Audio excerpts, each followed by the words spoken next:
Magandang umaga, kumusta po? Narito po ulit ang update natin para sa lagay ng ating panahon ngayong umaga po ng May 24, 2024 na kung saan sa ngayon ay patuloy pa rin natin na minomonitor ang sama ng panahon na nasa silangang bahagi nga po ng Visayas. Na gaya po na inyong nakikita ay lumalakas na nga po ito habang nagbabanta rin na mas lumalapit pa dito po sa ating kalupaan, kaya patuloy po natin nababantayan kahit palihis ang pinapakita sa forecast ay posible pa rin na bigla itong magbago, kaya atin lamang pong babantayan dahil malaking banta po ito sa ating bansa.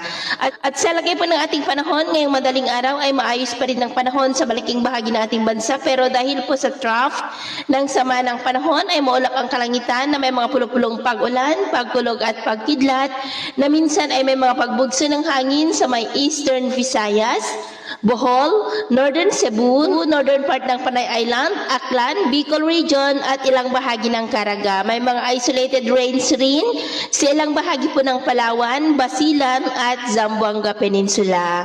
At mamaya po ay sisikat ang araw sa malaking bahagi ng ating bansa, pero dahil sa trough ng sama ng panahon ay maulap ang kalangitan na may mga pulupulong pag-ulan, pagkulog at pagkidlat na may mga pagbugso pa rin ng hangin sa ilang bahagi ng Samar Provinces, Leyte, ilang bahagi ng Caraga, Northern Cebu, Northern Negros, Bicol Region, Southern Quezon, at ilang bahagi ng Palawan. At mamayang hapon po, mas maraming lugar na sa Southern Luzon, Visayas at Mindanao ang makakaranas ng maulap na kalangitan na may mga pulupulong pag-ulan. Kaya mag-ingat po tayo dahil posible pa rin ang mga banta po ng mga pagbaha at pagguho ng lupa. At sa atin naman pong mga baybayin, dahil po sa sama ng panahon sa silangang bahagi ng ating bansa ay iwasan muna natin ang papalaot dyan, lalo na po sa ating mga kababayan na gumagamit ng malilit na bangka para mas makaiwas sa mga sakunang pangkaragatan. So yun po na latest update natin sa araw na ito.